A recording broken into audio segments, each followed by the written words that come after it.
Hello everyone and welcome to Cinderful Gaming. I hope you're all doing well, I hope you're all staying safe, and most of all, I hope you're all fighting that war against the grey. Today's video, we've got a Start Collecting Warhammer 40,000 video for you today, and today we're going to be looking at the Blood Angels Combat Patrol box set. What we hope to do in this video is we're going to talk a little bit about what is inside the box set, what we can use it for to start our army, and what exactly it all sort of does. And then we're going to look at some units we can use to expand upon this initial box set to build up our Blood Angels force. We'll finish off the video with a little sample army list you can use to either gain some inspiration to start your own little force off, or indeed just copy our list and use that if that's what you wish. This video is aimed at getting new people into the game and helping anyone new get a slight understanding of how to use some Blood Angels in Warhammer 40,000. So without further ado, let's get cracking into it and let's talk about the contents of this box set. So for starters, we get a Primaris Librarian as our HQ option inside this box set. Librarians are really interesting. They can give a ton of different buffs and have access to a wide pool of abilities, and Blood Angel Librarians, in addition to the ones inside Codex Space Marines, also get their own sanguinary discipline as well in the Codex supplement Blood Angels. This gives them a wide pool of useful tools. I particularly like some of the ones that come from the sanguinary discipline, things like the Rage and the Shield of Sanguinius are really useful and really do complement what we're trying to do with this particular army. Blood Angels are aiming to be a combat-focused Space Marine force. And so we get 5 intercessors inside this box set, a great sort of baseline troop. They can put down some decent fire for their size of unit and the number of models, which is really nice. They're just a great all-round troop for us to start our force with. Incursors are a really interesting option. They've got access to the Oculus bolt carbines, which allow them to shoot their weapons and not allow their opponents to receive the benefits of cover against their attacks. This is great for digging out enemy units and forcing them out of cover and into other cover. Meanwhile, we can get in there with some of our combat troops to hopefully dig them out even more. Aggressors are a fantastic support troop for everything else inside this box set. Their ability to have heavy flamers, or indeed some of the other heavy weapon options to lay down a withering hail of fire in our enemies' lines, is fantastic. This can really help just sort of push forward the combat potential of the army. Lastly, we've got a Primaris Impulsor, which is a fantastic transport for the Primaris Marines. This can go well with the Intercessors. Meanwhile, our Incursors can move up and ignore cover, shooting from their own cover, gaining protection, and taking out our opponent's units in cover, which will not get it thanks to their guns. The Aggressors walk along as a good support unit, and our Librarian can join the Intercessors or the Incursors or the Aggressors, depending on where he's needed in the battlefield. A great sort of starting force for Blood Angels here, giving us some good combat options, some good short range options, and indeed some good longer range options with some of the weapon options we can take for these various units. But where do we go to next with our Blood Angels? Well, for starters, a Primaris Captain or in Lieutenant is a great option to pick up. Both of these units will definitely increase the shooting and the combat potential of our units, granting rerolls to hit in the case of the Primaris Captain, or rerolls of 1 to wound in the case of the Lieutenants. They're both just fantastic buff pieces and can be combined well to make the same unit get both buffs, to indeed be rerolling ones to hit and wound. But I do find that sort of splitting them up and getting them to where they need to be is a great addition to your force. Next, we're going to talk about Blade Guard Veterans, an elite option of troops with their Storm Shields and their Power Swords. They can make a fantastic unit of combat troops. There are other fantastic combat options like Vanguard Veterans and indeed Assault Intercessors if you're looking to really increase that combat potential by having your troops able to do combat as well in a better fashion. There's a ton of different Codex Space Marines combat options you should really be looking at indeed for taking Blood Angels, which just make the most out of them. Next, we've got the Sanguinary Guard box set. Now, this comes with both Sanguinary Guard and the Sanguinary Ancient, which you can see carrying the banner here. They are the Blood Angels Elite Honor Guard of the Chapter Master. There's a limited number of these that ever exist in the universe at one time. Sanguinary Guard are pretty decent. They can post out some really elite Space Marine stats and do a decent amount of damage, able to take either their Encarmine Blades, Axes, or indeed Power Fists as well. The Ancient is really cool. He gives out some good buffs to the army as well, which is really nice.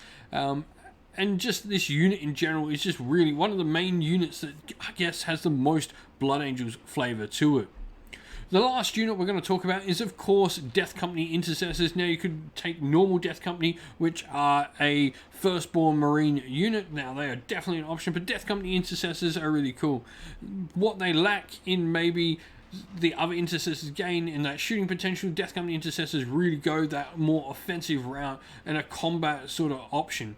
The short range firepower more so than the other Intercessors, really wanting to get into the shorter lanes of fire and get into the combat if they can as well, to unleash that hatred that is built up inside them, seeing Sanguinius' death in their minds over and over again. And so here we have a little sample army list for you for the Blood Angels. It's going to be a 750 point incursion force. This is a fantastic point size to aim towards with your initial purchases for the Space Marines, or indeed any army you're getting into. We've gone for a patrol detachment, which has a very minimal requirement, just 1 HQ and 1 troop. And once again, this is just a fantastic detachment to use when getting started in Warhammer 40,000. Just a great one. It doesn't require much, gives you access to a lot of different things. It's great. And so we've gone for a Primaris Captain. He's going to be our Warlord. And then we've gone for a Primaris Librarian, who's going to have 2 of the psychic powers from the Sanguinary discipline. Now we've gone for Unleash Rage. What Unleash Rage gives us is we can pick a friendly Blood Angels core unit within 12 inches of the Psyker, and until the start of your next psychic phase, each time that unit makes a melee attack and a modified roll of a hit is a 6, you score an additional hit. It gives you the good old exploding 6s to hit, which is really nice, just sort of upping that combat potential of our units, which is great because we're playing Blood Angels. We've then got the other psychic power, Shielder Sanguinius. This is sort of the opposite. While this one's going to allow us to do more damage with Unleash Rage, Shielder Sanguinius is going to allow us to stick in the fight longer. Shielder Sanguinius is a blessing and it has warp charge value of 6. When it's manifested, you pick a Blood Angels unit within 18 inches of the Psychic, and until the start of your next Psychic phase, models in that unit have a 5+ invulnerable. This is great, once again, for just allowing our troops to stick in the fight longer. I think these 2 psychic powers really balance out well. One of them gives us more combat potential, one of us allows us to stick in the fight longer, and you can sort of use them when and where they are needed. Now next we've gone for a Incursor squad that we get in the initial box set, Sergeant, and then we've got a Haywire Mine in there as well. The Haywire Mine's great as sort of a deterrent for charging our units. We can do a little bit of damage if any enemy unit ends in combat range within our Incursor unit, allowing them to sort of do a little bit extra damage even after Overwatch. We've then got an Intercessor squad as well, and we've gone for auto bolt rifles on the with this squad. The reason we've gone for the auto bolt rifle is the Assault 3 weapon is really useful for an army that's going to be wanting to move and get up and close with our opponent. So I really do think we get quite a lot out of the auto bolt rifles here. Elites wise, we've gone for a Sanguinary Ancient, and then we've gone for 4 Sanguinary Guard as well in the force.